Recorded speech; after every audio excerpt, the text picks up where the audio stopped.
Pili, ¿qué tal? Como te dije, no puedo presentar porque estoy yéndome para el terminal ya. Ya quedó grabándose y todo. Entonces, ok, algún problemita ahí con mi cámara, ya le veo. Sí, no hay problema. Estoy compartiendo con mi hacia el área y se me comunicó. Ya me avisas, yo estoy bueno con todo, estoy en el celular y ya voy viendo. De acuerdo, gracias.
Buenas noches con todos.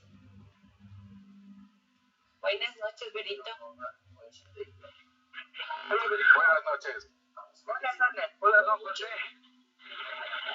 Bueno, les comento algo antes de empezar. Y quisiera que, no sé si es que Berito nos ayuda presentándole a Lili para continuar con el taller, porque yo estoy por la calle en un celular, entonces no, y está lloviendo, ¿qué estoy hablando? Entonces, para que me ayuden presentando, ya, por favor. Ya. Bueno, les puse igual como coanfitriones a la mayoría para que ayuden igual ingresando. Y con eso, para yo estar un poquito pendiente nomás ya, hasta regresar a la casa más que todo. Y la clase ya se está grabando, así que si es que desean ya podemos comenzar para que se sigan incorporando como quieran, ¿ya? Porfa, me avisan. Esperemos unos 5 minutos. Hoy expone Marcelo Hidalgo, Berito. Sí, ya listo. Eso entonces, Berito, cuente algo, ilústrenos en algo. ¿Cómo va esa colada morada? Uy, chicas, las coladas moradas sí son una delicia. Es la mejor forma de decir te quiero.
Aló.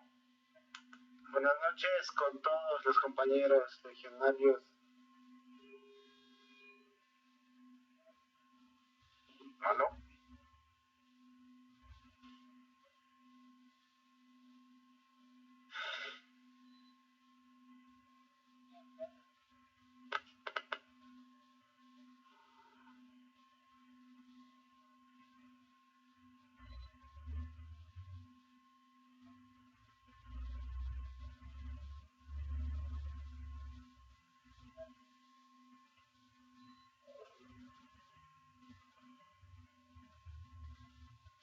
No sé si me escuchan, no tengo audio.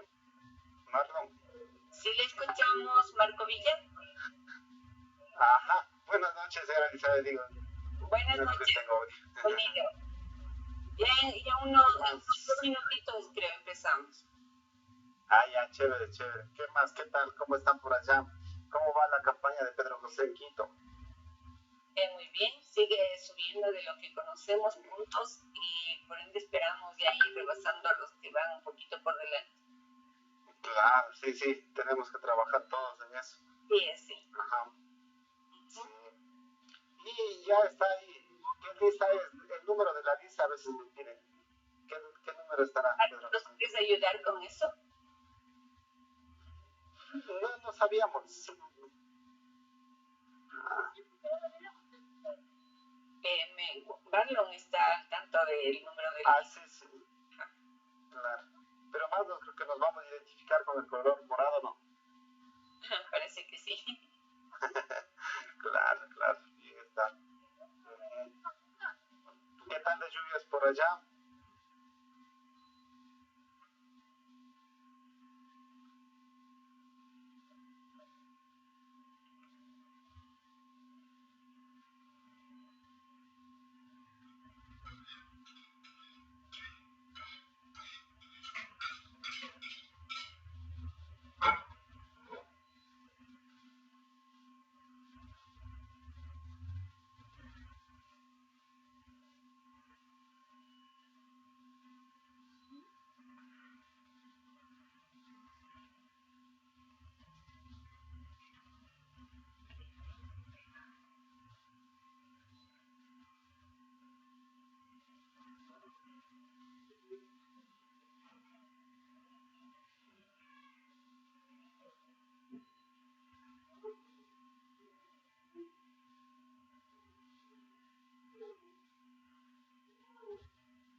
¿Cómo está, Ricardo? Buenas noches. ¿Cómo va?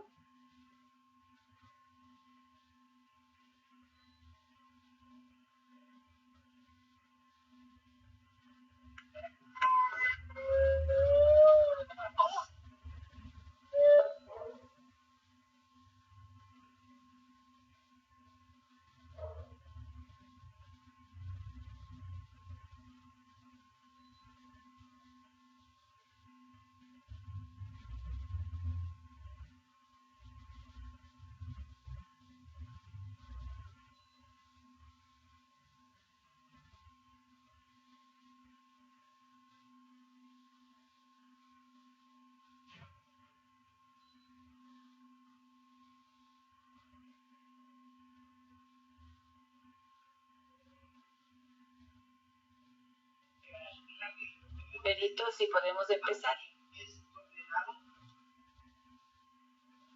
Ok.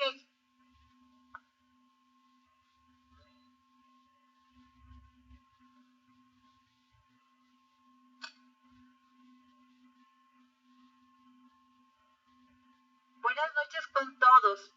Hoy día vamos a tener como expositor al ingeniero, al economista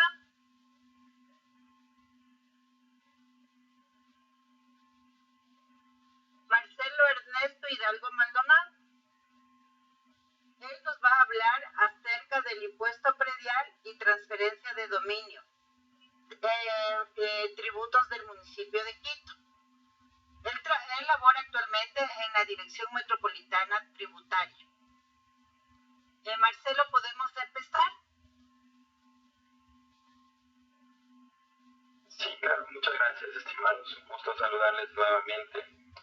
Vamos a empezar con la presentación respecto a los impuestos a las transferencias de dominio.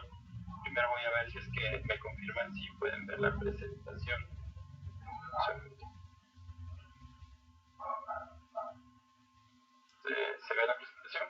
Sí, se se ve, Marcelito. Si le puedes ampliar un poquito, porque se ven las letras muy pequeñitas. No sé si ahí ya la pueden ver mejor. Un poquito ampliarle. Es que aquí ya me sale en pantalla completa, justo bien. Ya, entonces pongámosle en pantalla completa. Ya está. Ya. A ver si les podemos parece. empezar entonces. Sí, empecemos. Listo, muchas gracias. Como les decía, nuevamente es un gusto estar aquí con ustedes. En esta ocasión vamos a tratar acerca de los tributos por transferencias de dominio en una primera parte, y posterior a esto vamos a hablar sobre el impuesto predial, que son tributos que manejan las administraciones municipales a nivel nacional. Simplemente por hacer un recuento de lo que vimos la semana pasada, algo que quiero destacar y que es muy importante y que más adelante vamos a ver por qué es así, es que hay que saber distinguir entre varios términos que en materia tributaria se usan, ¿no? El concepto general, se puede decir, de todas esas obligaciones que nosotros cancelamos como contribuyentes, se los conoce como tributos. Estos tributos, a su vez, veíamos la semana pasada que se clasifican en tres principales grupos. Por un lado están los impuestos, que recordemos son aquellas prestaciones que la ley nos obliga a nosotros a cancelar sin que tengamos que recibir nada a cambio, simplemente porque se verifique algunos elementos que en la ley se lo constituyen. Por otro lado están las tasas, que las tasas son el pago por un servicio público, y finalmente las contribuciones, que son aquellos pagos que se realizan por una mejoría en un bien.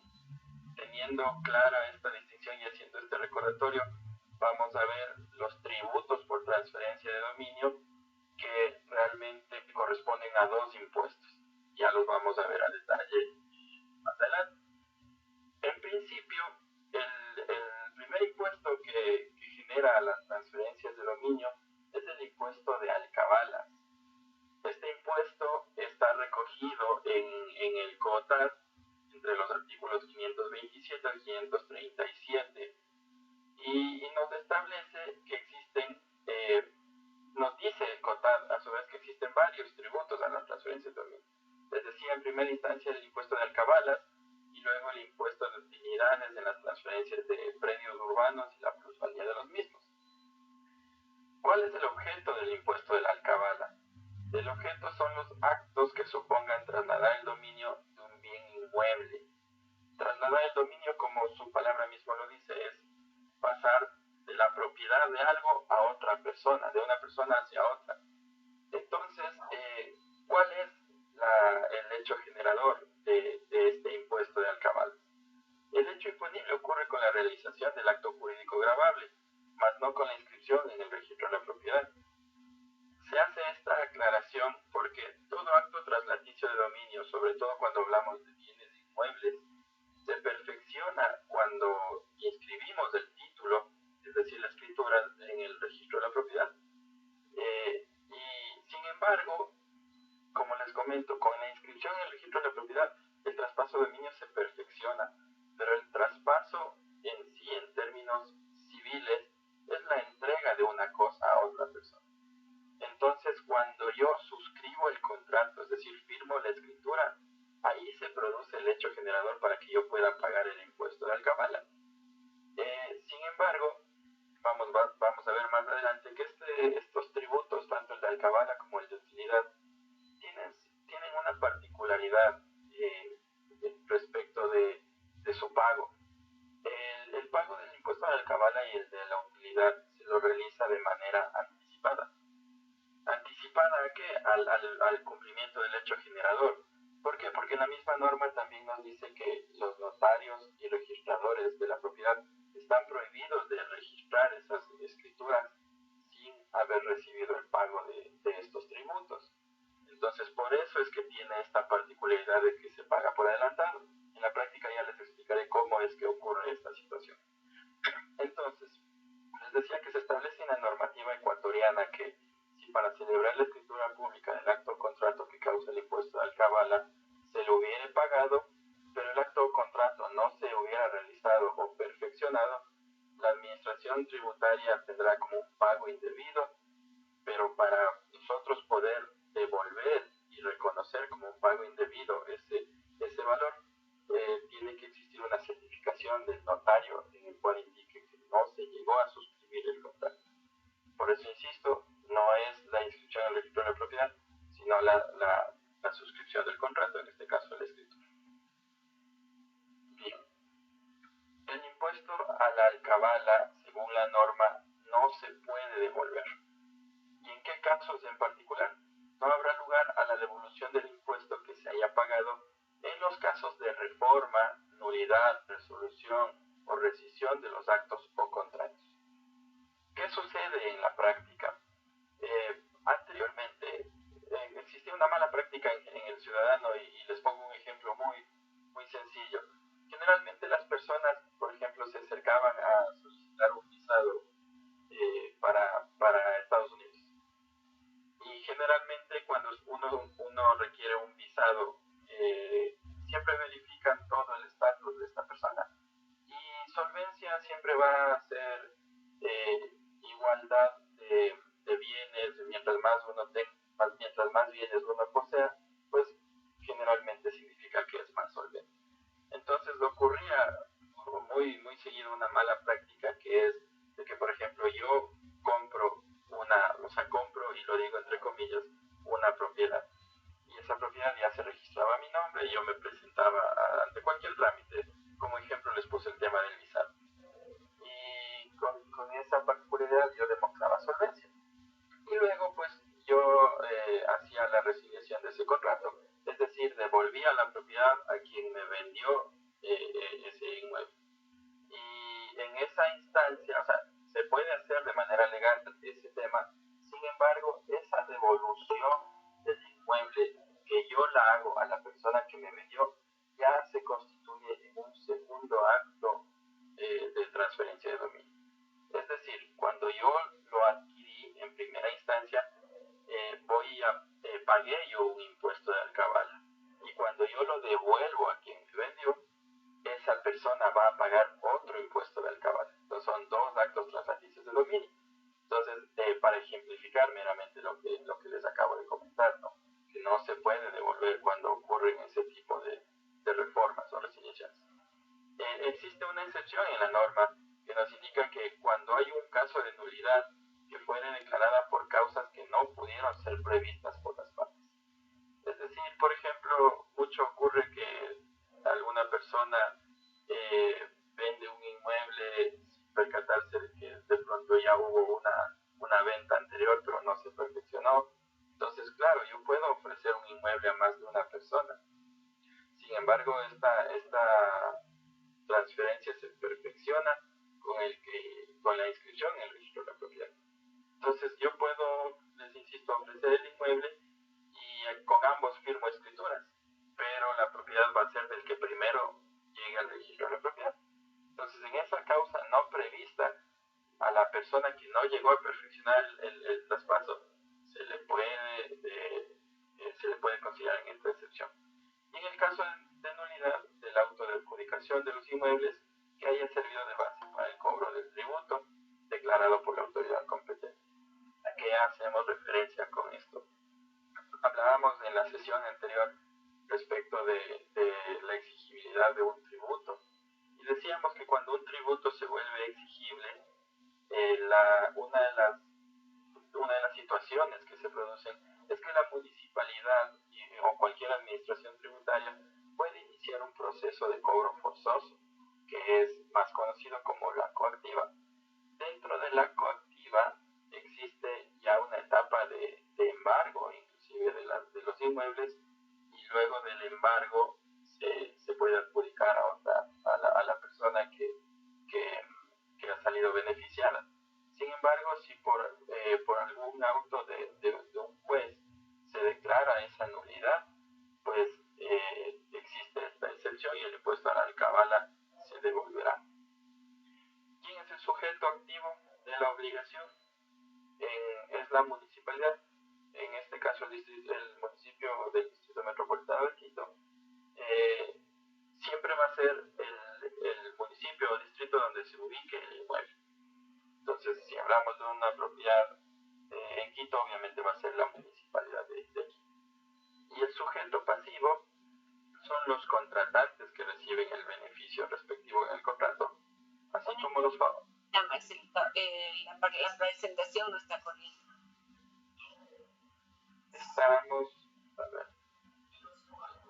Estamos en una donde está el título, dice impuesto al cabala, casos en que no se puede devolver.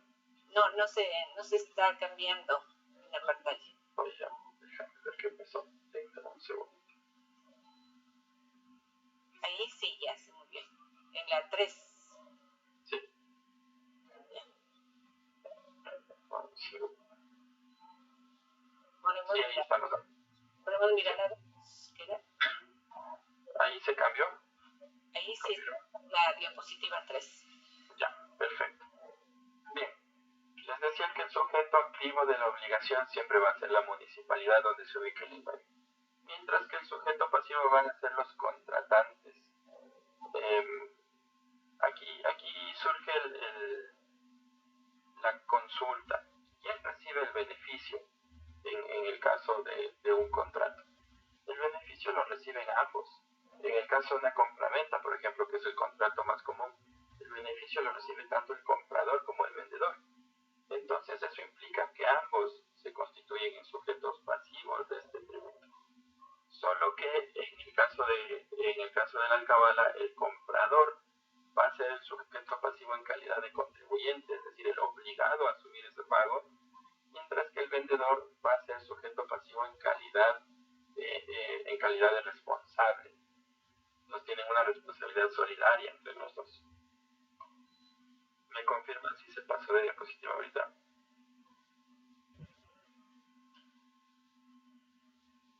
La 4 tocaría. Sí están viendo la 4. No, estamos en la 3. Eso. Ya. Entonces, ¿cuál es la base imponible del impuesto de alcabala? Existe una regla para definir la base imponible.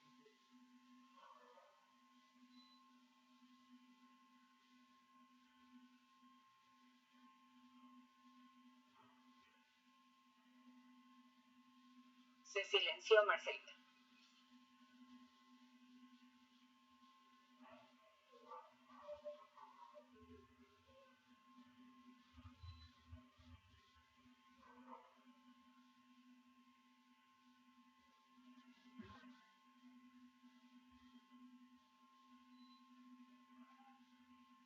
Estamos sin tu señal, Marcelo.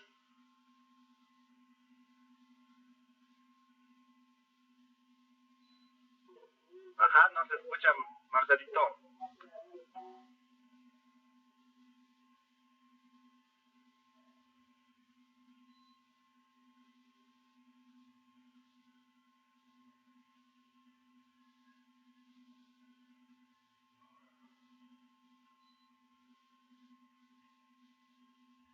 Y vender el inmueble a un precio mucho menor que el que está en el catastro municipal.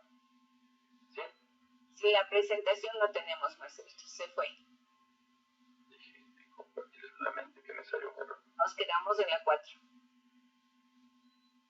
Ya. Listo. ¿Cómo se fija la base imponible? Nosotros tenemos, por la naturaleza de este tributo, varios eventos que pueden suceder. Entonces, cuando se trata de derechos reales, la base imponible es el valor de dichos derechos a la fecha en que ocurre el acto. ¿A qué hace referencia eso? Si es que yo vendo hoy mi propiedad, por ejemplo, la base imponible va a ser el valor al que pongo en el contrato hoy que estoy vendiendo o el valor que está en el catastro al día de hoy. ¿Sí? ¿Por qué se hace esta aclaración? Porque hay muchas veces en las que, por ejemplo, un contrato de promesa de compraventa me indica que yo me comprometo a vender el inmueble de aquí a 10 años o hasta que el comprador termine de pagar las cuotas hasta establecer establecer el valor final. Siendo así, la base imponible se fija cuando ocurre la celebración del contrato.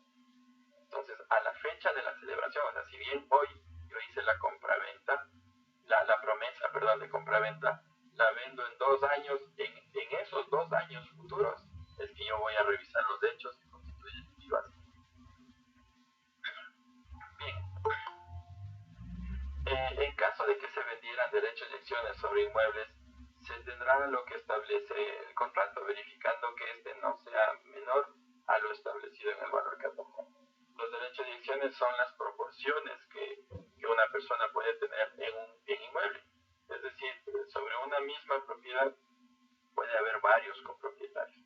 Entonces, estos derechos y acciones se tienen que hacer constar tanto en el contrato y obviamente en el catastro municipal. Cuando la venta de derechos y acciones versase sobre derechos en una sucesión en la que se haya practicado el avalúo por el cobro del impuesto a la renta, dicho avalúo servirá de base y se procederá como indica el inciso. Lo que ya les comenté, ¿no? El mayor entre el contractual y el catastro. El impuesto recae sobre la parte proporcional de los inmuebles que hubieran de corresponder al vendedor, en atención a los derechos que tenga en la sucesión. Cuando hay traspasos por remate público, se tomará como base el precio de la adjudicación sobre este remate. Cuando hay permutas, en cambio, cada uno de los contratantes pagará el impuesto sobre el valor de la propiedad que transfiera, pero habrá lugar a un descuento del 30% por cada una de las partes. La permuta es un modo de transferir el dominio en el que yo, por ejemplo, doy mi casa mientras recibo de otra persona un terreno, por ejemplo. Y obviamente luego ahí en el contrato mismo se establecen las diferencias que cada quien tiene a favor. Entonces ambos, en este ejemplo que les doy, pagamos el impuesto del cabal. La base imponible en la constitución y traspaso de la nuda propiedad será la diferencia entre el valor del inmueble y el del correspondiente usufructo. Hay que entender que la propiedad de un bien inmueble se consolida o se perfecciona cuando yo tengo por una parte la nuda propiedad como tal y por otro lado el usufructo, que es el goce que yo puedo disponer de ese inmueble. La base imponible en la constitución y traspaso de los derechos de uso y habitación será el precio que se fijará en el contrato, el cual no podrá ser inferior para estos efectos del que resultare de aplicarse las tarifas establecidas. En la ley de régimen tributario interno, sobre el 25% del valor del avalúo de la propiedad de los que se hubieran constituido esos derechos. Sí, bien, ahora, ya tengo los primeros elementos de esta obligación, es decir, el hecho generador, repetimos, se produce cuando suscribimos el contrato, los sujetos, por un lado la municipalidad, y el otro sujeto pasivo, los contratantes. Ahora nos queda definir cuál es la tarifa sobre la cual se va a aplicar. Ya definimos también la base imponible, y sobre esta base imponible se aplicará una tarifa del 1%, es una tarifa única, ¿no? Y tiene ciertas reducciones que están en función de la temporalidad. Cuando tienen el 40% de reducción, si la transferencia ocurrió dentro del primer año. Es decir, si por ejemplo yo el año anterior compré el inmueble y este año lo vendo, el impuesto del cabal que va a causar será del 1% sobre la cuantía, reducido el 40% de descuento. Sí, porque ha pasado apenas un año desde que yo lo compré, desde la transferencia anterior.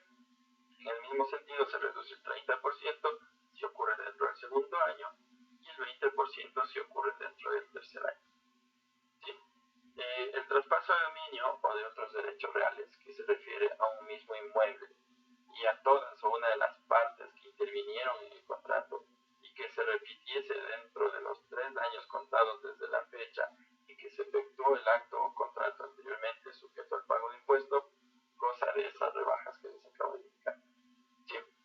Y como les decía en la diapositiva anterior, cuando hay una permuta se causará únicamente el 65% del impuesto, que será cargado a uno de los contratantes. Estas deducciones se hacen también extensivas cuando hay adjudicaciones que se efectúan entre socios y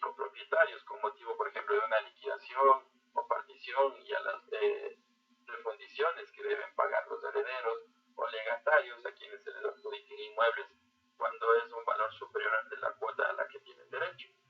¿Sí?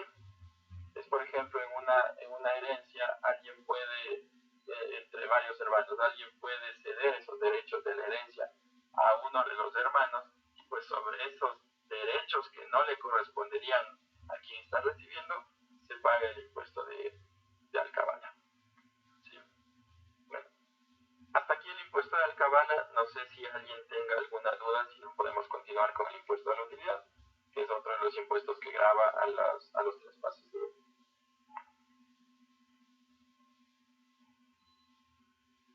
Bien, parece que está claro. Entonces, respecto del impuesto a la utilidad, se produce el hecho generador. Eso cuando ocurre una ganancia o utilidad en la transferencia de un inmueble. Marcelito, una ampliación, por favor, en los casos de herencia. En relación a la alcabala. En relación a la alcabala. Gracias. En la alcabala en los casos de herencia, por defecto no genera un impuesto, ¿no?, de alcabala.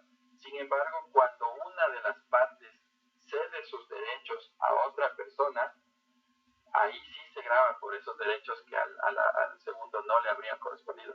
Por ejemplo, yo adquiero por herencia un inmueble conjuntamente con mi hermano. Y mi hermano desiste de esos derechos legatarios y me cede a mí esos derechos. Por el 50% que yo recibo como primer legatario no se paga absolutamente nada. Pero por el 50% que mi hermano me está cediendo a mí, se causa un impuesto a la alcabala. Ya, gracias. Listo. Continuamos. Les decía del impuesto a la utilidad. Grava a la ganancia, rédito o utilidad que se produce con la ocasión de traspasos de dominio a cualquier título. Aquí la particularidad es que el impuesto a la utilidad únicamente va a gravar a los impuestos situados en la zona urbana. ¿Sí? Entonces la tarifa para el impuesto a la utilidad es del 10% sobre la utilidad o plusvalía que provenga de los traspasos de dominio, y este porcentaje se puede modificar mediante ordenanza, que ya es un cuerpo normativo exclusivo de los gobiernos descentralizados municipales. Bien, los sujetos pasivos, es decir, quien paga el impuesto a la utilidad, son los que como dueños de los predios venden, obteniendo por tanto una utilidad imponible y real. Los adquirientes hasta el valor principal del impuesto que no se hubiera pagado al momento que se efectuó la venta. Aquí también se establece una responsabilidad entre el vendedor y el comprador. Y el comprador es responsable cuando el vendedor no la hubiera pagado.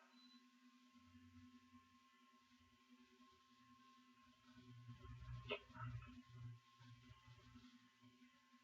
Tal vez una aclaratoria. ¿Cómo estableces la utilidad?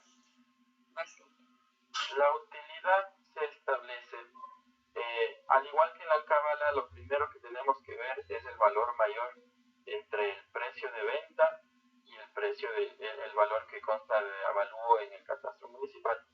Así, por ejemplo, yo estoy vendiendo a $100,000 una propiedad, mientras que en el catastro está registrado a $110,000.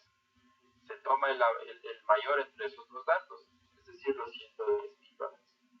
A esta base se le resta el precio al que yo compré. Vamos a suponer que yo esa propiedad la compré en $80,000. Es decir, tendría una diferencia de $30,000 que la podemos ver como utilidad. Sobre ese valor es que se calcula el impuesto. Sin embargo, fuera de eso también existen otras deducciones. A los $30,000 yo le puedo reducir todo lo que he pagado en ese inmueble por obras en el distrito, que eso ya habíamos visto en la presentación anterior, que son las obras en el distrito. Se le puede reducir todas las mejoras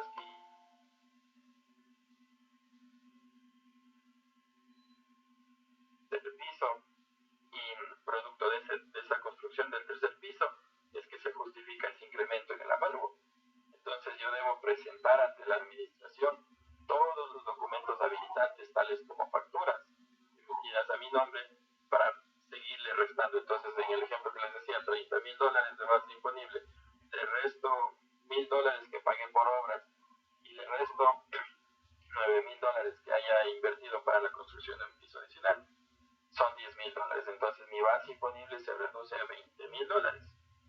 Ahora, respecto de esos $20,000, hay una deducción por la temporalidad. Tengo una reducción del 5% del impuesto por cada año transcurrido. ¿Sí?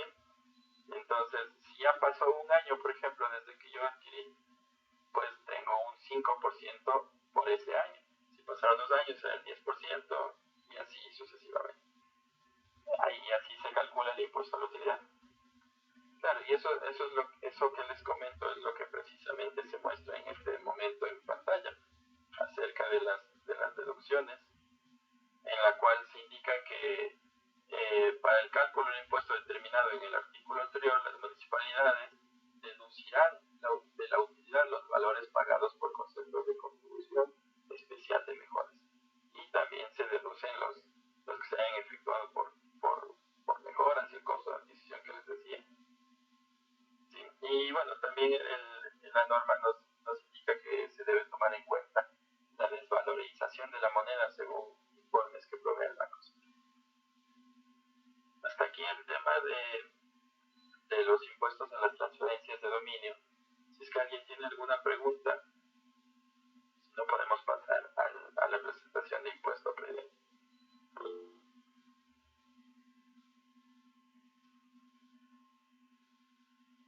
Maribel está levantando la mano. Yo tengo una pregunta. Digamos que un terreno está valuado en $8,000 y para venderlo lo evalúan en 10,000. Más o menos, ¿cuál sería el a pagar por Alcabala, me parece? ¿Usted está vendiendo o comprando en el ejemplo? Comprando. Ya. Si está comprando, va a ser el 1% de esa venta. Es decir, el 1% de cuánto me dijo. 10,000. Sería $100. Es el valor que tiene que pagar por Alcabala.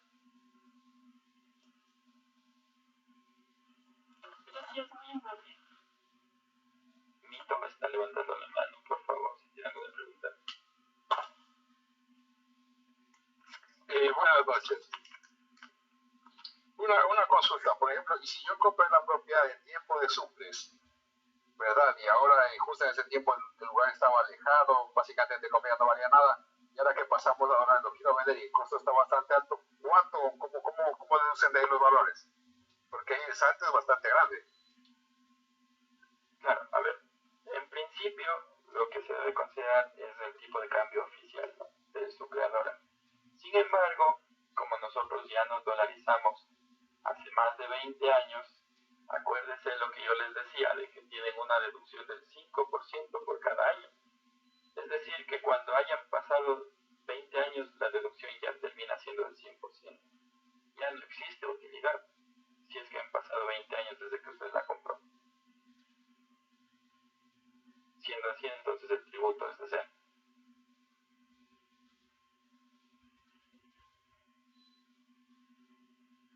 Rocío Luzuriaga.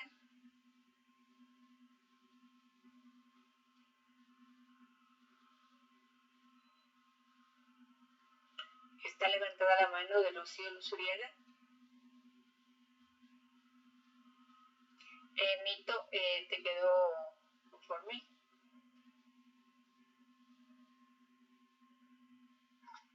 Sí, iba a contar algo. Gracias. Entonces, básicamente, el tributo le aplica más a los que se dedican a compra y venta de propiedades, prácticamente, porque son los que... El señor Quevedo, creo que es. Un ratito, Rocío, porque Mito tomó la palabra. Un momentito. Sí, perdón, a ver, perdón, Rocío, simplemente terminó de contestarle a Mito y pasamos con usted. Perdone que se hablaron al mismo tiempo. Sí, a ver, el impuesto a la utilidad en efecto es precisamente para mitigar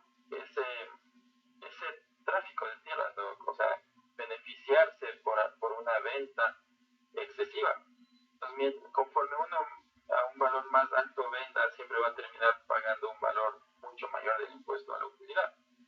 No ocurre así cuando es un caso cotidiano de que uno adquiere o vende una casa por necesidad. El ejemplo que usted me decía, ya compró en el tiempo que estábamos con el Sucre.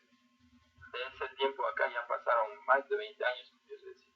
Entonces usted no tendría que pagar la utilidad por la venta de ese inmueble.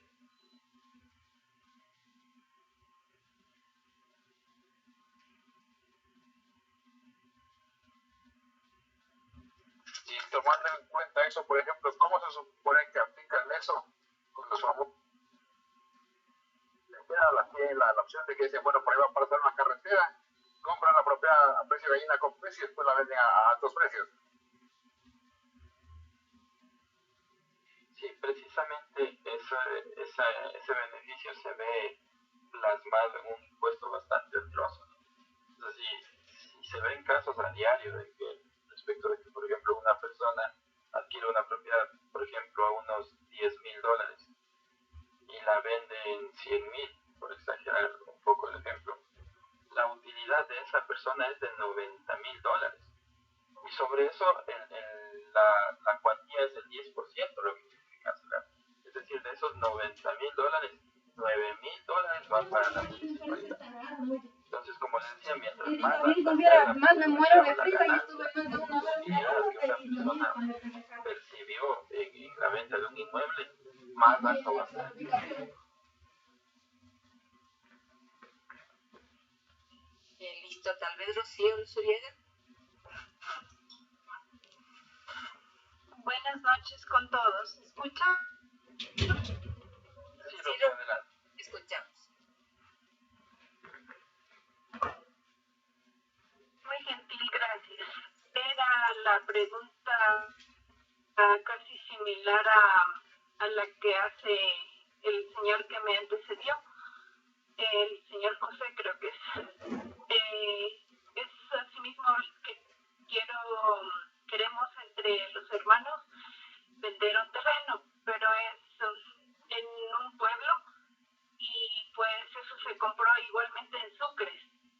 ¿Y cómo se haría el cálculo ahora para nosotros venderlo? No le entendí muy bien. Si me lo puede explicar, por favor, gracias. Sí, claro. A ver, cuando ya pasaron 20 años desde que ustedes compraron la propiedad, ya no hay impuesto. Entonces ustedes ya no pagarían ningún impuesto a la utilidad. Lo que sí van a pagar son los compradores del impuesto de alcabala, pero eso ya no les corresponde a ustedes como vendedores.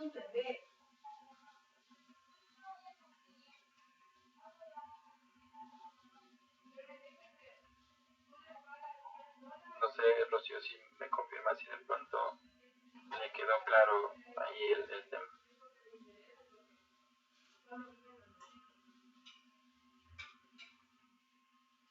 No te escuchamos, Rocío.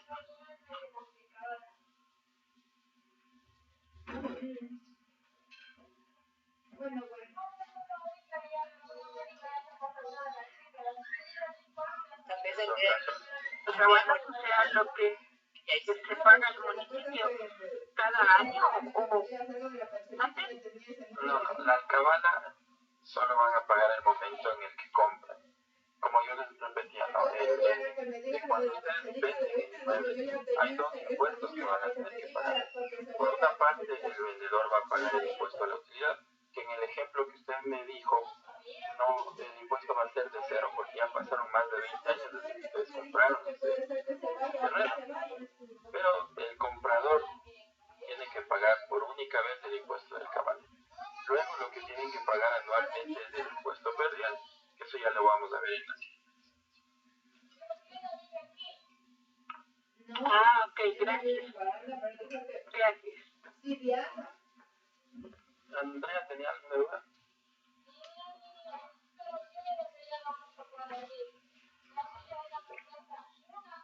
Andrea está con el micrófono apagado. Buenas noches, disculpen. Mi pregunta va en relación a las excepciones. Entiendo que los 20 años vendría a ser una forma en la que no se paga el impuesto. Hay otra excepción y también los adultos adultos mayores también tienen que pagar y las personas discapacitadas también? A ver, es una muy buena pregunta, ¿no? Lo que tú nos indicas. Hay que diferenciar siempre entre una reducción y una exoneración del impuesto. Lo de los 20 años es una reducción por cuanto es un porcentaje anual que se va reduciendo del impuesto. Es decir, por cada año que ha transcurrido desde que yo compré, me suma un 5% de descuento, ¿sí? Entonces, si pasaron 2 años, será el 10%, si pasaron 5 años, el 25%, y así hasta completar los 20 años. Por eso es que 20 años por 5% me da el 100% de reducción, ¿sí? Por otra parte, están las exoneraciones que se establecen tanto en el Código Tributario como en las leyes especiales. Para el caso de los adultos mayores, está la Ley Orgánica de Personas Adultas Mayores. Aquí nos establece que un adulto mayor está exento de toda clase de impuestos, sean fiscales o municipales. Entonces, estas personas, bueno, el impuesto, los impuestos a las transferencias de dominio actualmente en el municipio de Quito son declarativos, ¿no? Entonces, uno sube toda la información al sistema para emitir un valor automáticamente. En ese instante en el que la persona hace esa declaración, tiene que precisar a la municipalidad de que es una persona adulto mayor. Entonces se le inicia el trámite de exoneración. Ahora, claro, a las personas adultos mayores la ley establece ciertas condicionantes. Bueno, realmente dos condicionantes. Por un lado, indica que están exentos siempre y cuando el patrimonio de estas personas no exceda 500 remuneraciones básicas. Eso para este año, o sea, siempre trabajamos con el año, con la vigencia al término del año.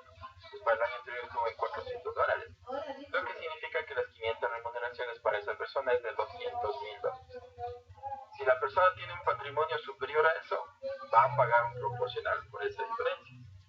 De igual manera, nos indica la norma que si la persona percibe ingresos por cualquier fuente, sea por jubilación o porque todavía tiene una situación laboral activa, esos ingresos mensuales no deben ser superiores a 5 remuneraciones básicas. 5 remuneraciones para el efecto van a ser $2,000.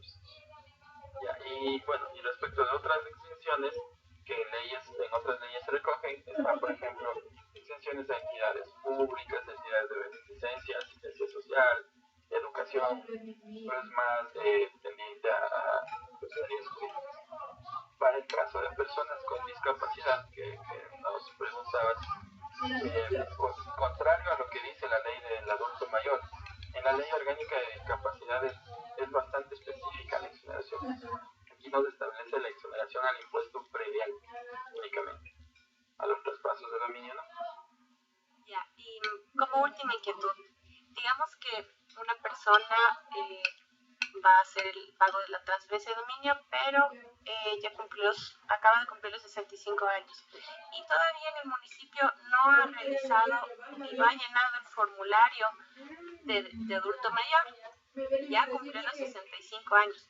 Entiendo que este formulario se lo hace vía digital y me han dicho, tal vez esté equivocada, pero se demora 6 meses aproximadamente. Entonces la pregunta es, si se demora 6 meses en hacer el trámite digital y la persona ya cumplió y quiere comprar, entonces tiene que pagar el impuesto por el hecho de que como se demora el trámite 6 meses, obviamente no va a estar registrado en el sistema y le va a tocar pagar el impuesto. Sí, a ver, meramente aclarando unos temas, la normativa del Código Tributario establece a todas las administraciones tributarias que el plazo para resolver cualquier reclamo administrativo es de 120 días hábiles, lo que en calendario corresponde en efecto a 6 meses. Quizá por ahí sea un poco la confusión que muchas veces se produce. Ahora, los trámites que generalmente se hacen en línea para personas adultos mayores es el de exoneración por impuesto predial. Y ese por la alta demanda que tiene la municipalidad, quizá tome un tiempo prolongado. Claro, sí, hay que considerar que ya vamos a ver más adelante que la persona tiene todo el año para pagar el impuesto predial, ¿no? Lo cual no ocurre con el impuesto va la utilidad, porque uno lo que quiere, en el caso de ser un comprador, ya es tener rápido las escrituras de su casa, o en el caso de un vendedor, ya tener rápido el dinero a través de la suscripción del contrato. Siendo así, claro, la municipalidad actúa con mayor celeridad en este caso. Ahora, en todo caso, el contribuyente no es que pierda el derecho. Él puede en cualquier momento pagar, sea por la premura o por cualquier comisión que se realice, y se produce la figura del pago indebido. La persona tiene que ingresar un reclamo posteriormente para que le devuelvan ese pago de la nómina. ¿Y cuánto tiempo se demoraría para yo hacer el reclamo, por ejemplo? Yo no soy adulto mayor, pero bueno, tengo padres y tíos para saber en algún momento cuánto tiempo se demora hacer el reclamo y entonces le tocaría pagar al adulto mayor el impuesto. Entendería yo, ¿no es cierto? Primero el adulto mayor paga el impuesto, luego le toca hacer el reclamo y debe tener un tiempo para que el municipio haga el trámite del reclamo, y ahí se le devolvería el dinero o cómo es. Sí, a ver, como especialista tributario, la recomendación nunca va a ser pague para luego descamar. O sea, ese es un tema que en la práctica se da, ¿no? O sea, que capaz y resulta hacerlo más eficiente desde la perspectiva del administrado, del contribuyente. Claro, como yo te decía, en el caso de estar comprando, yo lo que quiero es ya tener mis escrituras. Entonces, precisamente por esa premura es que el contribuyente siempre toma la decisión de pagar. Desde la fecha en que tú pagaste, la ley te da 3 años para que puedas reclamar. Es decir, tú puedes reclamar al siguiente día de pagado o de ahí en 3 años. Más allá de eso, perdiste ese derecho. Y claro, la administración, como te decía, tiene la potestad de contestarte en un plazo máximo de 120 días.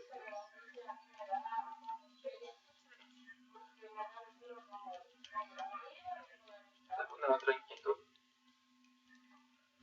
El día que yo viajé a Quito, ahí veníamos conversando con el mercado. Bien, creo que podemos pasar a la presentación del impuesto predial.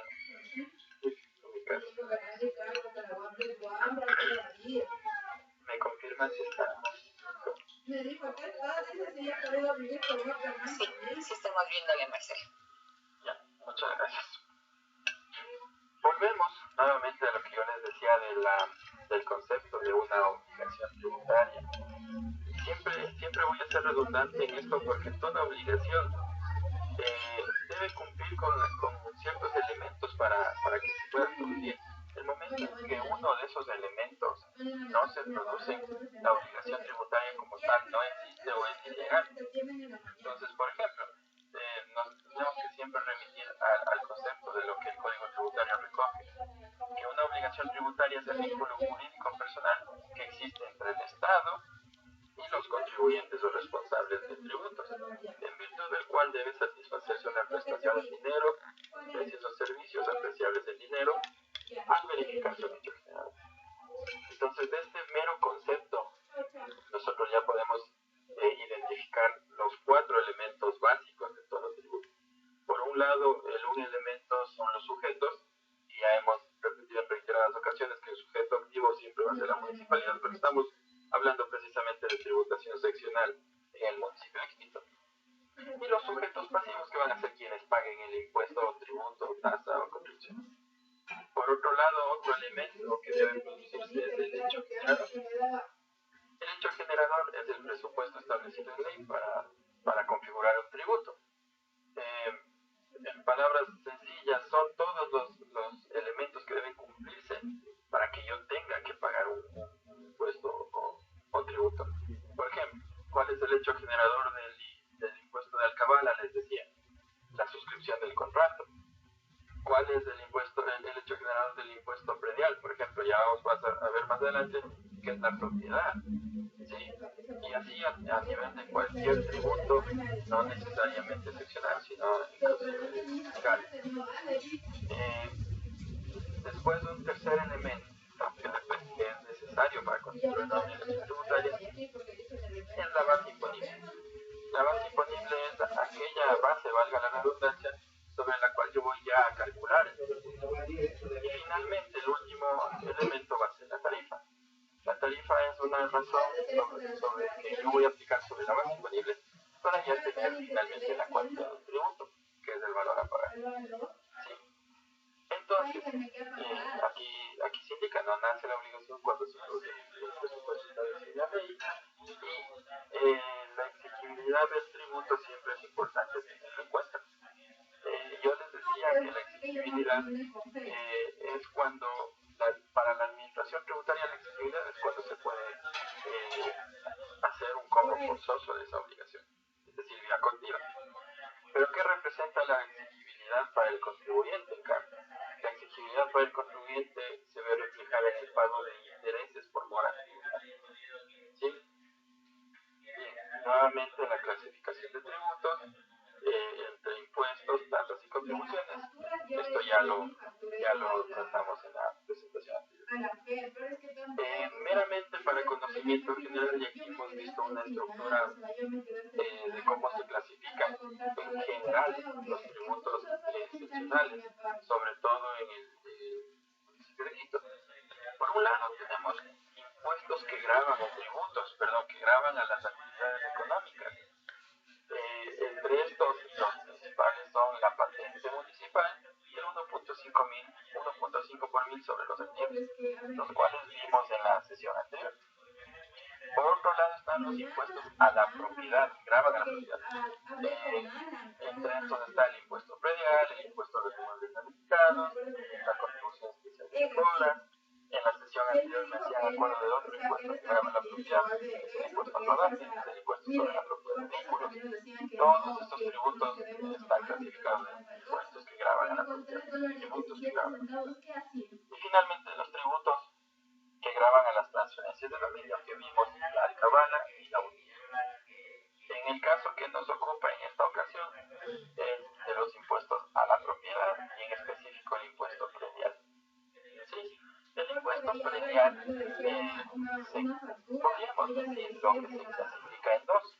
Y digo podríamos decirlo porque realmente constituyen dos tributos completamente distintos, que si bien tienen un nombre similar y la gente los asemeja siempre, por el hecho de estar recogidos en secciones distintas de una norma, hacen referencia a que sean dos tributos completamente distintos, como por decir la patente y el impuesto 1.5%.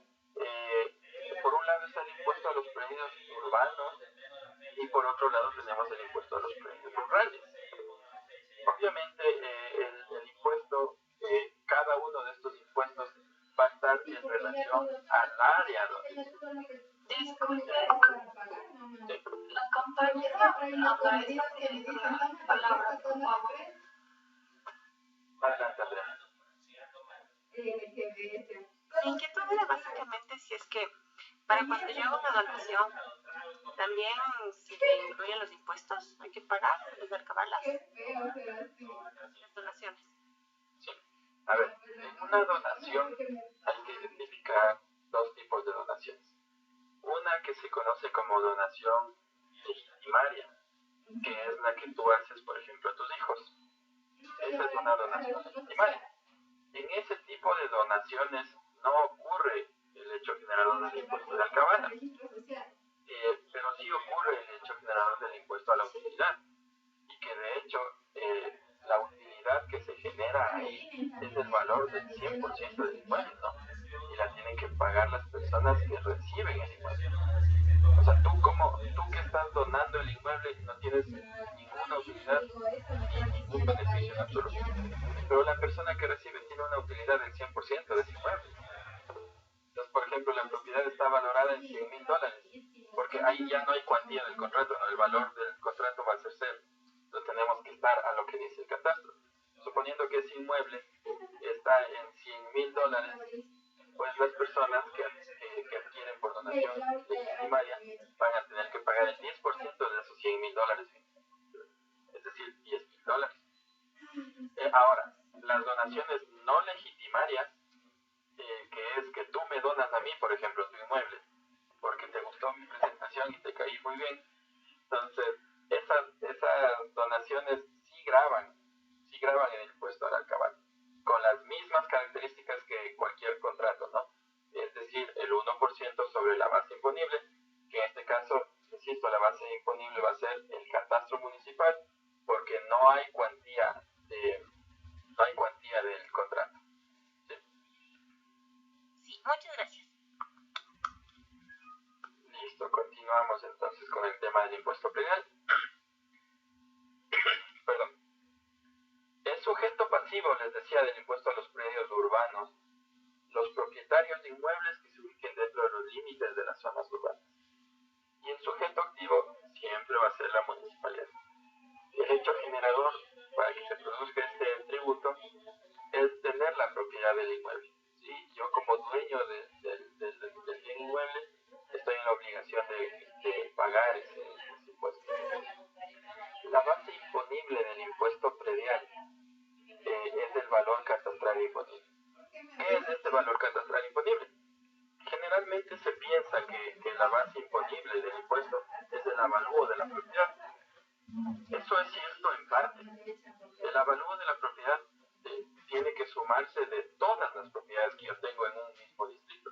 Es decir, si yo, por ejemplo, en Quito tengo 2 propiedades, tengo que sumar el avalúo individual de cada una de ellas para establecer mi base imponible. Y de ahí viene algo curioso que es que tiene relación con el impuesto a los predios urbanos, que por ejemplo ocurre mucho en la práctica.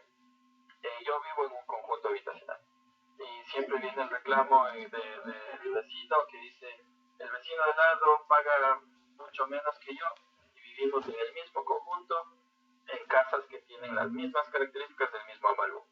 Resulta que cuando uno se ve obligado a hacer esa revisión y esa comparación entre los dos sujetos, se precisa que el uno tiene un solo inmueble, o sea, es dueño únicamente de una casa en ese conjunto, mientras que el otro señor tiene más propiedades del conjunto, digamos 3 propiedades adicionales.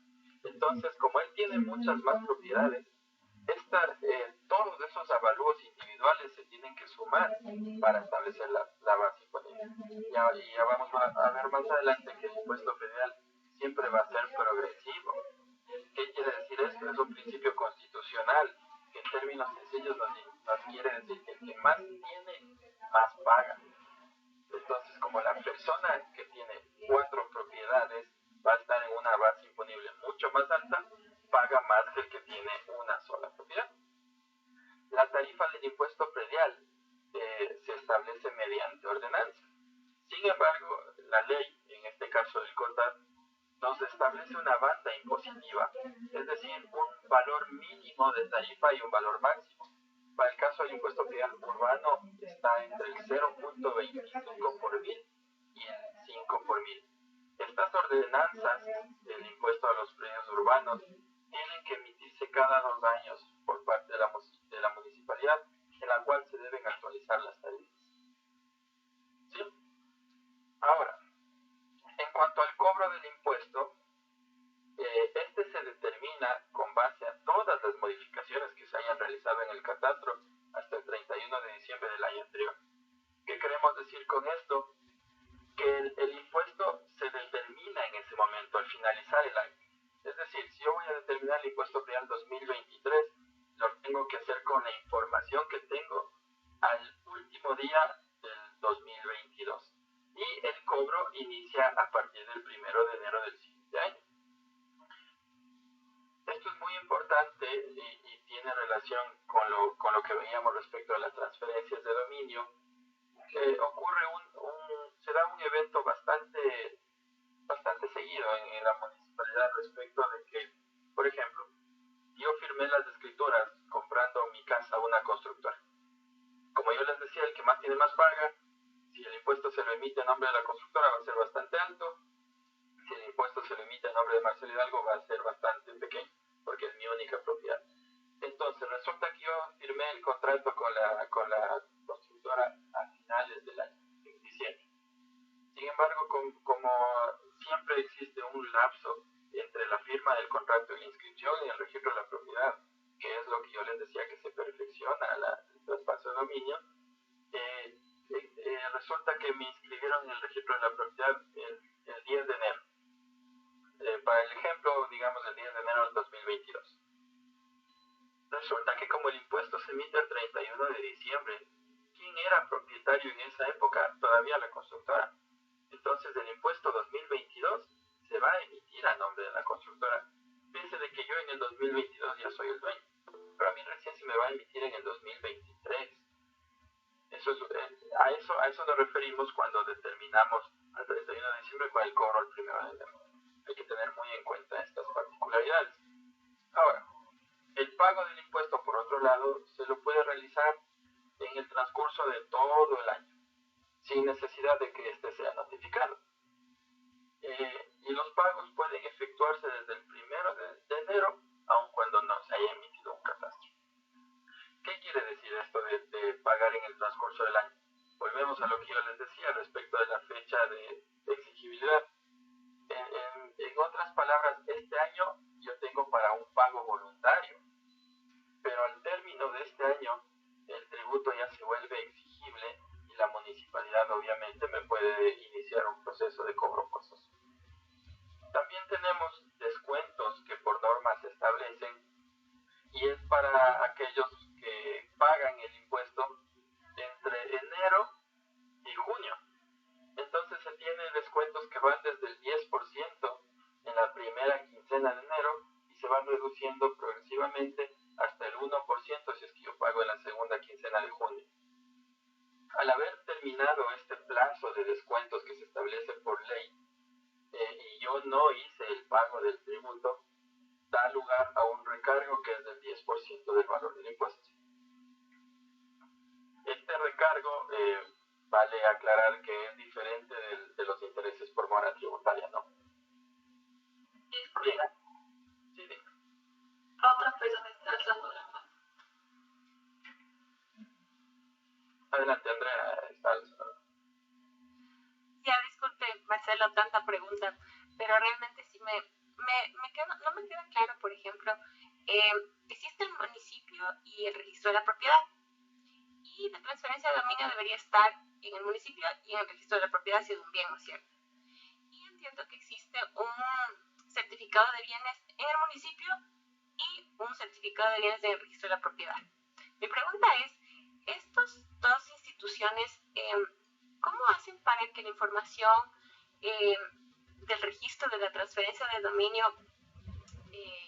cuadre? Porque si tengo que sacar en el municipio un registro y tal vez a veces no me cuadra, porque sí alguna vez me pasó, saqué el registro en el municipio de unos bienes y no me cuadró con el registro de la propiedad. Entiendo que las escrituras están registradas, pero no entiendo si tal vez hay un sistema que trabaje junto a eso para que se vaya actualizando, o uno mismo tiene que estar ahí como que sacando todas los certificados hasta que le cuadren los bienes, tanto en el registro de la propiedad como en el del municipio. Y me refiero a eso porque creo que debe estar bien el certificado de bienes para poder pagar adecuadamente los impuestos. Sí, claro. A ver, en un escenario ideal, tanto la información del registro de la propiedad como la que consta en el catastro municipal debería ser exactamente la misma. Sin embargo, al ser dos entidades con independencia, o sea, si bien el registro de la propiedad es una entidad adscrita a la municipalidad, tiene independencia administrativa. Entonces ellos manejan su propio sistema de inscripción de registro, pero estos sistemas están conectados con el catastro municipal. Ahora, yéndonos al tema práctico, ¿por qué se dan este tipo de divergencias entre un sistema y el otro? Es producto de acciones que las administraciones han realizado a lo largo del tiempo, ¿no? O sea, por ponerte como modo de ejemplo, en el año 2012, la administración de aquel entonces había contratado a una empresa española para que actualice todo el catastro de Quito. Entonces empezaron a hacer los famosos recorridos, que consistía en que las personas de esta empresa recorrían las principales calles de Quito donde tenían desactualizaciones. ¿Y qué pasaba? Por ejemplo, llegaban, decían la casa 1, ¿quién vive aquí? Tocaban la puerta y decían Andrea Moreno. ¿Tiene escrituras? No, pero bueno, le vamos a poner a su nombre porque usted es la que nos dio la cara. Y entonces dieron ese tipo de cosas, aunque parezca increíble, se dieron en algunas administraciones y se actualizaban los catastros sin tener un título de propiedad. Eso por un lado. De ahí por otro lado, por ejemplo, ocurre que siempre se da esta problemática a finales y a inicios de año. Recuerda que casi en toda dependencia, no solo pública, sino privada, los sistemas suelen cerrarse para trasladar al siguiente año. En este caso, el catastro siempre se cierra para trasladar la información, migrarla al del año siguiente. Entonces, por ejemplo, el catastro se cerró el 10 de diciembre, pero alguna persona logró inscribir en el registro de la propiedad el 11 de diciembre. Esa transferencia es válida, pero en el catastro no está registrada porque ellos cerraron su sistema. Luego, obviamente, vas a verte en la necesidad de hacer una actualización. Lastimosamente es así, tienes que hacer ese trámite de actualización a tu nombre. Sería desde el año en que se inscribió en el registro de la propiedad. Entonces, ese tipo de eventos, y podría contarte un montón de sucesos más que se han dado de esa índole, pero ese tipo de acciones que consisten en errores meramente operativos, riesgos operativos que nunca pueden mitigarse al 100%, ocurren en la municipalidad. En este caso, producto de personas, derivados de sistemas que no están conectados al 100%. Y claro, como dato curioso, el catastro municipal está conectado al 100% con el del registro, si mal no recuerdo, apenas desde el 2017. Antes se hacía todo manual. Así es, mi inquietud viene por eso, porque yo realmente estaba revisando el de mi abuelita, porque, claro, pero mi abuelita ya tiene 91 años, entonces las propiedades que ella tuvo fueron más o menos de 1980.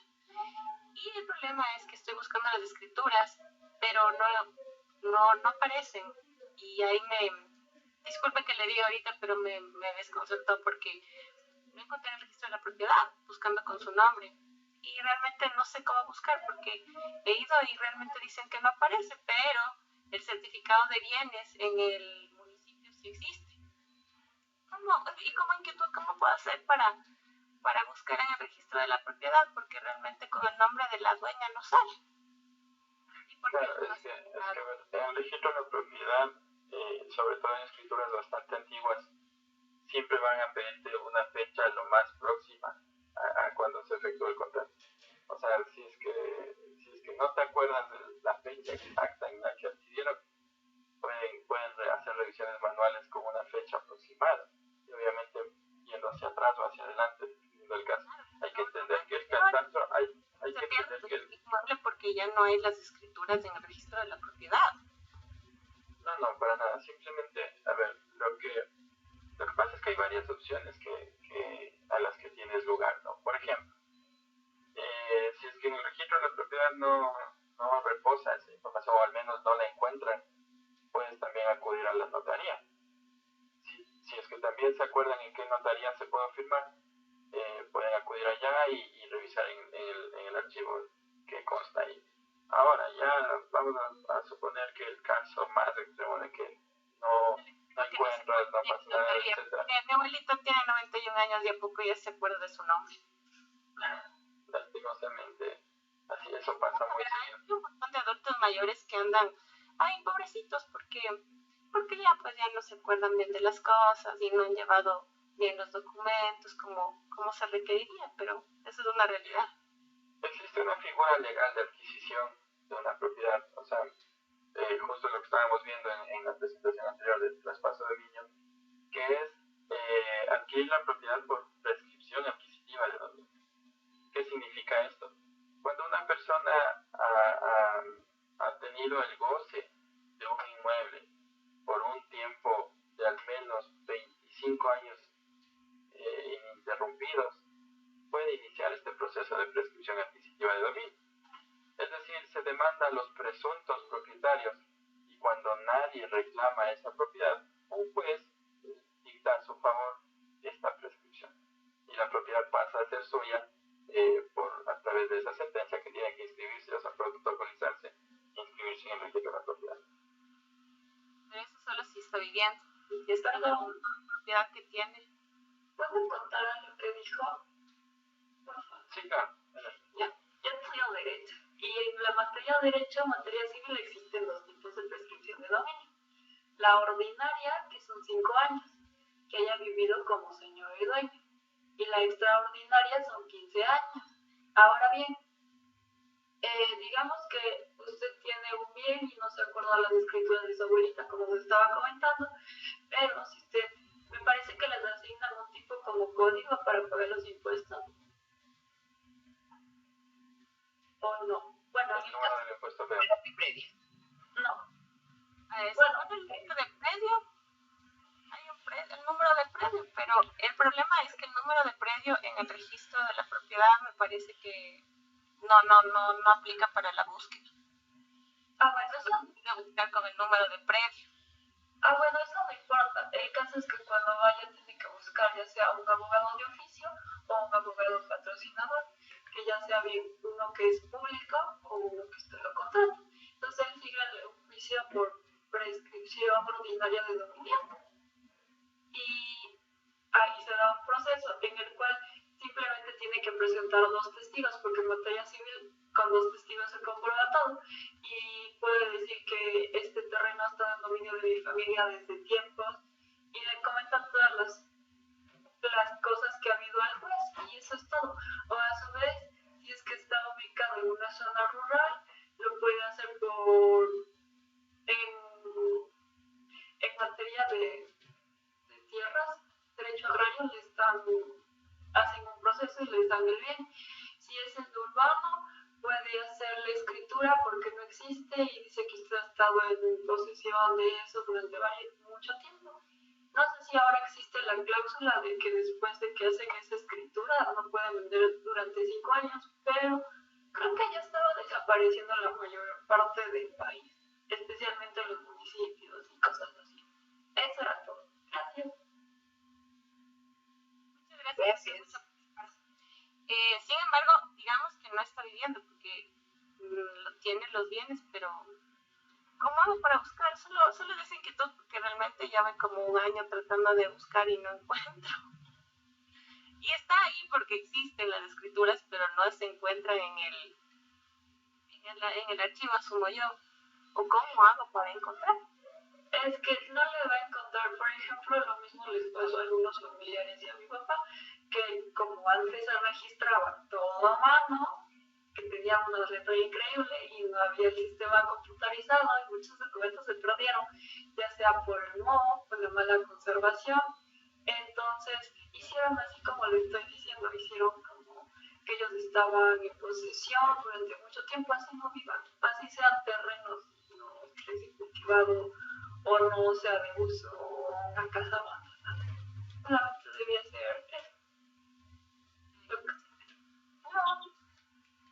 Ok, gracias. Avanzamos. Gracias. ¿Alguna otra inquietud? No podemos seguir avanzando. A ver, les comentaba. Dentro del COTAD, a su vez, fuera del impuesto a los predios urbanos, se recoge también el impuesto a los predios rurales. Que insisto, si bien tienen un nombre parecido, se constituyen en 2 tributos completamente distintos, de un origen diferente. Es así que, a ver, en el impuesto a los predios rurales también tenemos el primer elemento que son los sujetos. El sujeto activo va a ser la municipalidad y el sujeto pasivo es el propietario o el poseedor del predio rural. Sí, aquí ya se establece una figura de la posesión por ser predios rurales. El hecho generador es la propiedad de ese inmueble que se encuentra en una zona rústica. La base imponible, similar a como sucede con el impuesto predial urbano, es la suma de todos los bienes que posea un propietario. Sin embargo, se van a sumar solo los bienes que están en la zona rural. Y la banda impositiva, la tarifa mínima va a ser del 0.25 por mil al 3 por mil. Al igual que en el impuesto urbano, está la tarifa específica para cada rango, se define cada 2 años mediante ordenanza. ¿Sí? El impuesto puede ser pagado en 2 dividendos. Esto es facultativo del administrado. Sin embargo, la municipalidad emite un solo valor, a salvo que exista una petición expresa que se requiera de la emisión de estos dos dividendos. Y cuando el primer dividendo se paga, el primer dividendo se tiene que pagar hasta el 1 de marzo, mientras que el segundo dividendo hasta el 1 de septiembre. Cuando se pagan 15 días antes de esas fechas que les indico, hay lugar a un descuento del 10%. Ya no ocurre aquí que tenemos un descuento gradual que va del 10 al 1, es un descuento único del 10%. Y vence el tributo el 31 de diciembre de cada año. ¿Qué significa eso? Que luego de ese vencimiento, el tributo se vuelve exigible a partir del 1 de enero del siguiente año, y pues eso va a dar lugar a la liquidación de intereses por mora tributaria. Otro tributo que grava la propiedad de bienes inmuebles es el impuesto a los inmuebles no edificados. Este es un impuesto más, y hago esta aclaración toda vez que dentro de la colectividad se tiene el concepto errado de que este tributo corresponde realmente a una multa. Sin embargo, la norma lo define como un impuesto más, cuyo fin siempre va a ser el hecho de disminuir la especulación de las tierras, ¿no? ¿Y por qué? Porque precisamente lo que hablábamos hace un momento, alguien compra un terreno para dejarlo ahí durante un largo tiempo esperando que gane plusvalía, y al terminar unos años simplemente lo vendo, obteniendo una ganancia extraordinaria. Si es que yo tengo un predio en la zona urbana y no lo he construido, se grava este impuesto. Y el hecho generador es el no poseer edificaciones, que esté situado en la zona urbana, y la tarifa es del 2 por 1000. Realmente es una tarifa bastante onerosa, inclusive mucho más alta que el impuesto predial. La base imponible de este tributo sí es el avalúo catastral, ya no la sumatoria como es para el impuesto predial. Existen ciertas regulaciones para este impuesto en relación a que únicamente se pagan aquellos que estén en las zonas urbanizadas, y se entiende por aquello a los que cuentan con servicios básicos. Entonces ocurre mucho en la zona urbanizada del mapa del Distrito Metropolitano de Quito, que hay sectores donde, por ejemplo, no tiene la red de alcantarillado o agua potable. Entonces ahí el administrado tiene que hacer un trámite para exonerarse de este tributo, pedir una certificación al ente competente, que en el ejemplo que les doy es la EMAPS, Empresa de Agua Potable, y en este certificado se precisa que no hay alguno de los servicios, y inmediatamente se da de baja ese tributo, se lo exonera. El impuesto no afecta a aquellas áreas ocupadas por parques o jardines adyacentes a los edificados. ¿Qué quiere decir? Que si yo tengo dos inmuebles que son continuos, y en el uno tengo la edificación y el otro lo ocupo como parque o jardín, no pago en este tributo, pues, no pago el tributo en este inmueble, pues la edificación ya lo tengo en el que está continuo. En caso de que sean inmuebles destinados a estacionamientos de vehículos, tampoco grava el impuesto a los inmuebles no edificados. Sin embargo, hay que tener los debidos permisos y autorizaciones por las municipalidades. Cuando ha ocurrido un desastre natural, tal como un terremoto o alguna causa semejante, y producto de este evento se destruye el edificio, no hay lugar a este impuesto en los siguientes 5 años. ¿Sí? Al igual, en caso de transferencias de dominio, no hay lugar al impuesto en el año que se efectuó el traspaso, ni un año posterior. Aquí es importante aclarar también esto, de que muchas personas piensan que al adquirir un terreno se tiene la temporalidad de 2 años para construir, a propósito de esta regulación que les estoy indicando. Pues en la práctica no sucede. La norma es bastante específica en decir que no hay lugar al año en que se efectuó el traspaso y un año posterior. Así, por ejemplo, si yo adquiero la propiedad en diciembre de este año 2022, yo estoy exento del impuesto 2022. Es decir, prácticamente tuve solo diciembre, y luego del impuesto 2023. Tuve solo diciembre en 2022 y todo el año 2023 para construir. la práctica sucedió que solo tuve un año o un mes en el ejemplo que les estoy indicando. Tampoco afecta a los terrenos no construidos que forman parte de explotaciones agrícolas o ganaderas. ¿Sí? Conjuntamente con el impuesto predial, se emiten otros tributos adicionales, como son la tasa de seguridad ciudadana, que se estableció con el objeto de dar los servicios de seguridad ciudadana a los propietarios y usuarios de bienes inmuebles ubicados en la municipalidad. Este tributo se emite conjuntamente con el impuesto. Cuando nosotros vemos en la consulta de obligación y desglosamos el pago del impuesto, vamos a ver que dentro del mismo impuesto aparece un rubro que se denomina tasa de seguridad ciudadana. Esta tasa va a estar en función del destino que se le dé al inmueble. Si son predios destinados a la vivienda, van a aplicarse las tarifas que se encuentran en el lado izquierdo de la presentación, mientras que si son inmuebles que se destinen a actividades económicas, aplican las tarifas que se encuentran a su derecha, que son tarifas un poco más altas. Esto para el caso de predios que se encuentran en la zona urbana.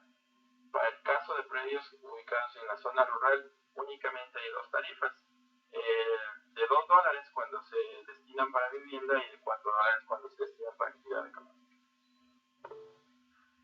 Otro tributo, ¿alguien tiene alguna pregunta? Sí, yo mi pregunta era si los adultos mayores están exonerados de el pago de tasas o si tienen que pagar las tasas. A ver, haciendo simplemente un recordatorio de lo que ya conversamos. La ley del adulto mayor establece que están exentos de toda clase de impuestos. Entonces, volviendo a lo que les decía, es importante tener siempre en cuenta la clasificación de los tributos, ¿no? Impuestos, tasas y contribuciones. Siendo así, en lo que estamos viendo en este momento estaría exento del impuesto predial, a propósito de la ley. Sin embargo,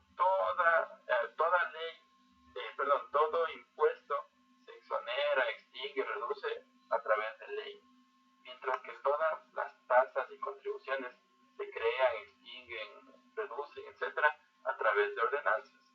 Existe una ordenanza dentro de la municipalidad que establece la exoneración para personas adultos mayores, pero esa ordenanza es reaplicación del GAT de Quito. Posiblemente en otros cantones no se aplique esa exoneración, porque es privativo de cada consejo municipal o metropolitano emitir estas ordenanzas para exonerar. ¿Sí? Ya, claro, porque yo en mi ignorancia entendía que, claro, está exonerado el adulto mayor y yo pensaba que no pagaba nada.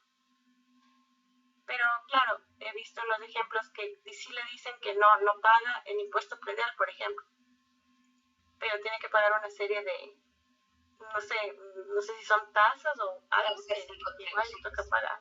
Eso, de contribuciones. Entonces, ahí es donde yo me confundo, porque, claro, entiendo que no, pero de ahí las contribuciones que sí. Esas contribuciones quisiera saber si es que, o sea, por qué pagan los adultos mayores y que me explique para entender. Sí, ya lo vamos a ver más adelante, justamente. Entonces, continuamos con la presentación y ahí sigo con esa explicación. De hecho, es la diapositiva que estamos viendo en este momento. Les decía que el impuesto predial, según la normativa, tiene tributos adicionales, ¿no? O sea, se emite con el impuesto predial la tasa de seguridad, el impuesto predial propiamente, la tasa de seguridad, la contribución para el cuerpo de bomberos, que es lo que les voy a explicar en este momento, la contribución especial de mejoras y en los casos que aplique el impuesto a los inmuebles edificados. Todos los impuestos, repito, por ley, el adulto mayor está exonerado. De las tasas y contribuciones no. Para eso tiene que haber una normativa específica a través de una ordenanza. Para el tributo anterior que vimos, que es la tasa de seguridad ciudadana, sí está exonerado porque existe esa ordenanza. Sin embargo, esa ordenanza podría derogarse, o como les decía, en otro cantón posiblemente no exista una ordenanza que regule ni siquiera la tasa de seguridad o que establezca otras tasas y a su vez puede o no exonerar. Eso es privativo de cada gobierno municipal. Y por otro lado están las contribuciones del cuerpo de bomberos. Estas contribuciones paga todo el mundo. No existe existe ninguna normativa que prevea exoneración para ellos.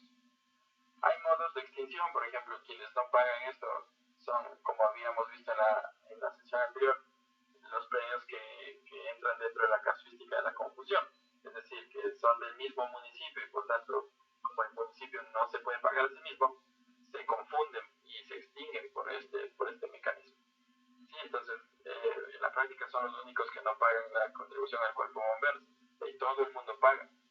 Esta contribución se establece en el artículo 33 de la Ley de Defensa contra Incendios, y que principalmente es una contribución que financia todos los servicios que brinda el cuerpo de bomberos en todo el país. Esta sí es una contribución que se cobra a nivel nacional. Todos los cantones tienen que cobrar esto conjuntamente con el impuesto predial. La base imponible de esta contribución es el avalúo que consta en el catastro municipal, y la tarifa va a ser del 1.5 por mil sobre ese avalúo. ¿Sí? Aquí precisamente hablamos de las exoneraciones más comunes, o sea, hay un sinnúmero de exoneraciones que se recogen en leyes ordinarias y leyes especiales, pero yo les voy a indicar las más comunes que en la práctica se dan, las que recoge el artículo 35 del Código Tributario. El Código Tributario es la norma general para todas las administraciones tributarias. Entonces, por ejemplo, el artículo 35 del Código Tributario nos indica que están exentos las entidades públicas, las entidades de beneficencia, los organismos internacionales bajo el principio de reciprocidad. Esas de lo principal. También están las que recogen el artículo 509 y 520 del CONTAD. El 509 es para predios urbanos. Aquí se precisa casi lo mismo que en el Código Tributario. El Estado, entidades del sector público, instituciones de beneficencia, propiedades que pertenecen a naciones extranjeras, predios declarados de utilidad pública. La declaración de utilidad pública es cuando yo estoy en un proceso de expropiación del inmueble. Como yo te voy a expropiar la propiedad, a partir de esa declaratoria de utilidad pública ya no pagas los impuestos.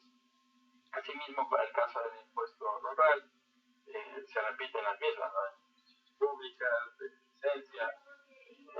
Aquí se incluyen las tierras comunitarias, comunas, pueblos y nacionalidades indígenas, en fin.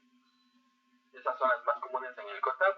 Por otro lado están las que recoge el artículo 14 de la Ley de Personas Adultos Mayores, que, como les indicaba, a través de esa ley se exonera de toda clase de impuestos. Y el artículo 75 de la Ley Orgánica de Discapacidad. En este artículo, ya lo había dicho, es bien específico en decir que se exonera el impuesto predial en un 50%. Otro tipo de impuestos no está exonerado. Sin embargo, también están exentos de la tasa de seguridad ciudadana, pero es exactamente lo mismo que el tema de personas adultos mayores. No porque lo diga la ley, sino porque existe una ordenanza que así lo precisa. Finalmente, existen ciertas deducciones al impuesto predial. ¿Cuál es la diferencia entre la deducción y la exoneración? Que la deducción lo que hace es reducirme la base imponible. Es decir, si mi base imponible, por ejemplo, es de $100,000, eso de alguna manera me reduce a 80,000, ya les explico cómo. En estas deducciones nos precisa el código, el CONTAD, de que se pueden dar lugar cuando tengo una deuda hipotecaria. Una deuda hipotecaria que la haya adquirido a propósito de construir, mejorar o adquirir propiamente el inmueble. Esta deuda hipotecaria se establece un factor que está establecido en las ordenanzas y me dice, por ejemplo, del 20 al 40% del saldo de lo que yo adeudo. Eso le reduzco el impuesto predial. Vamos a suponer que el producto de esas operaciones me da $20,000. Entonces, si mi base imponible era $100,000 y sobre eso yo calculaba los impuestos, como me reducen el 20%, ahora mi nueva base imponible van a ser $80,000. Lo que provoca que eventualmente yo me sitúe en un rango más bajo y posiblemente con tarifas mucho menores. Eso es lo que yo les decía, se cumple el principio constitucional de la progresividad, de que implica de que más tiene, más. Eso es todo. todo, estimados. No sé si alguien tenga alguna inquietud. De antemano les agradezco mucho su atención. Si alguien tiene alguna pregunta, vamos a darle paso.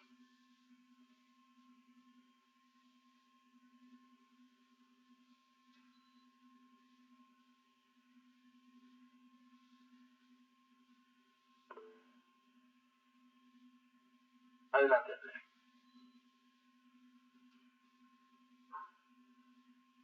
Estás sin sonido, Andrea.